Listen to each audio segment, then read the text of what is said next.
Subject এবং object বের করার কৌশল আমি এখানে লিখে দিচ্ছি যাতে করে সময়টা কম খরচ হয়। হ্যাঁ, দেখেন কোন বাক্যের ক্রিয়াকে যদি হু বাংলাতে কি, কে বা কারা দ্বারা প্রশ্ন করলে সাবজেক্ট আমরা পাবো। দেখেন তো এখানে আমি একটা বাক্য লিখছি, আমি ফুটবল খেলি। আমি ফুটবল খেলি, একদম সহজ সরল বাক্য, ক্লাস 6 এর পড়া, যে আমি ফুটবল খেলি। এখানে ভার্বটা কি, খেলা। এই খেলাকে যদি আমি প্রশ্ন করি হু দ্বারা, কে বা কারা, তাহলে কে খেলে, আমি খেলি। কারা খেলে, আমি খেলি। আমরা তো বলি নাই আমি হচ্ছে, তাহলে হচ্ছে এখানে আমি হচ্ছে, কে খেলে, আমি খেলি, আমি হচ্ছে সাবজেক্ট। এই হচ্ছে সাবজেক্ট বের করার নিয়ম। তারপর অবজেক্টটা কি হচ্ছে, যে হোয়াট হুম, বাংলাতে হচ্ছে কি, কাকে, কাদের কি। হোয়াট মানে হচ্ছে কি, আর হুম মানে কাকে অথবা কাদের কি। এইগুলো তারা যদি প্রশ্ন করি, কাকে প্রশ্ন করব, সাবজেক্টকে, ভার্বকে প্রশ্ন করতে হবে। তাহলে এখানে ভার্বটা কি, খেলে।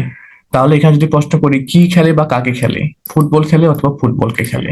এই জন্য ফুটবল হচ্ছে অবজেক্ট। আশা করি বিষয়টা বুঝতে পেরেছেন।